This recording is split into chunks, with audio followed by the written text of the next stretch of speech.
సమస్యగా మారిపోయింది. చావు తర్వాత ఏం జరుగుతుంది ఎవ్వడికి తెలియటం లేదు.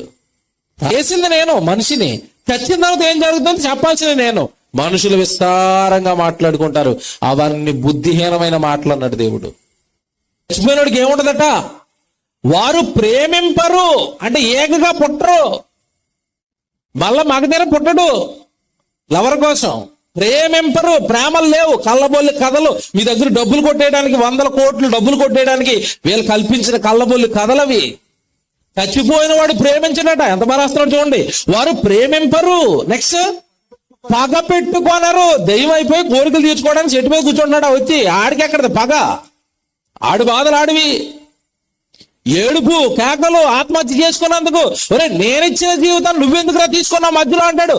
ఆత్మహత్య చేసుకున్న ఎవరిని కూడా దేవుడు విడిచిపెట్టాడు, నిత్యాగ్ని దండంలో వేసి కాలుస్తాడు. నేనిచ్చాను రా జీవితాన్ని, నువ్వెవడు మధ్యలో చంపేసుకోవడానికి ఆ జీవితాన్ని? నీ బాధలా, నీ కష్టాలా, కన్నీళ్ళా తీర్చేనని అన్నాను కదా, నాకు చెప్పాలి కదా. నాకు ఒక్క మాట చెప్తే నీ కష్టాలు తీసేవాడిని కదా, నాకు ఒక్క మాట చెప్పి నాకు లోబడితే నీ బ్రతుకును మార్చేవాడిని కదా. ఆఫ్టర్ ఆల్ భూమి మీద ఉండే చిన్న చిన్న కష్టాల కోసం ఆత్మహత్య పేరుతో నీ జీవితాన్ని ముగించేస్తావు ఆ భూమి మీద.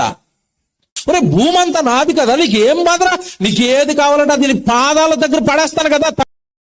ఒరే భూమి అంతా నాది కదా, నీకేం బాధరా, నీకు ఏది కావాలంటే అది నీ పాదాల దగ్గర పడేస్తాను కదా తండ్రిగా నాకు చెప్తే.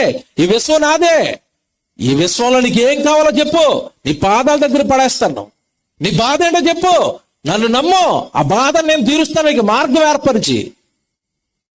ఆత్మహత్య చేసుకుంటావా? నేను ఇచ్చిన జీవితాన్ని, నేను కోట్ల సంవత్సరాల జగత్తు పునాది వేయబడక మునుపు నువ్వు కావాలని కోరుకొని తల్లి గర్భంలో 9 నెలలు నీకు చక్కటి దేహాన్ని కట్టి భూమి మీదకి పంపిస్తే నాకు చెప్పకుండా నీ దేహాన్ని నువ్వు ముగిస్తావా? ఊరుకోడండి దేవుడు. అందుకే భూమి మీద మనుషులకి పగండదు, భూమి మీద మనుషుల మధ్యలో ప్రేమ ఉండదు. చచ్చిపోయిన వాళ్ళకండి, చచ్చిపోయాడా వాడికి భూమి మీద జరుగుతున్న దేంట్లోనూ కూడా వాడికి ఇక పాలు లేదు. చెప్తాడు చూడండి తర్వాత మాట ఎంత బాగుంటుందో.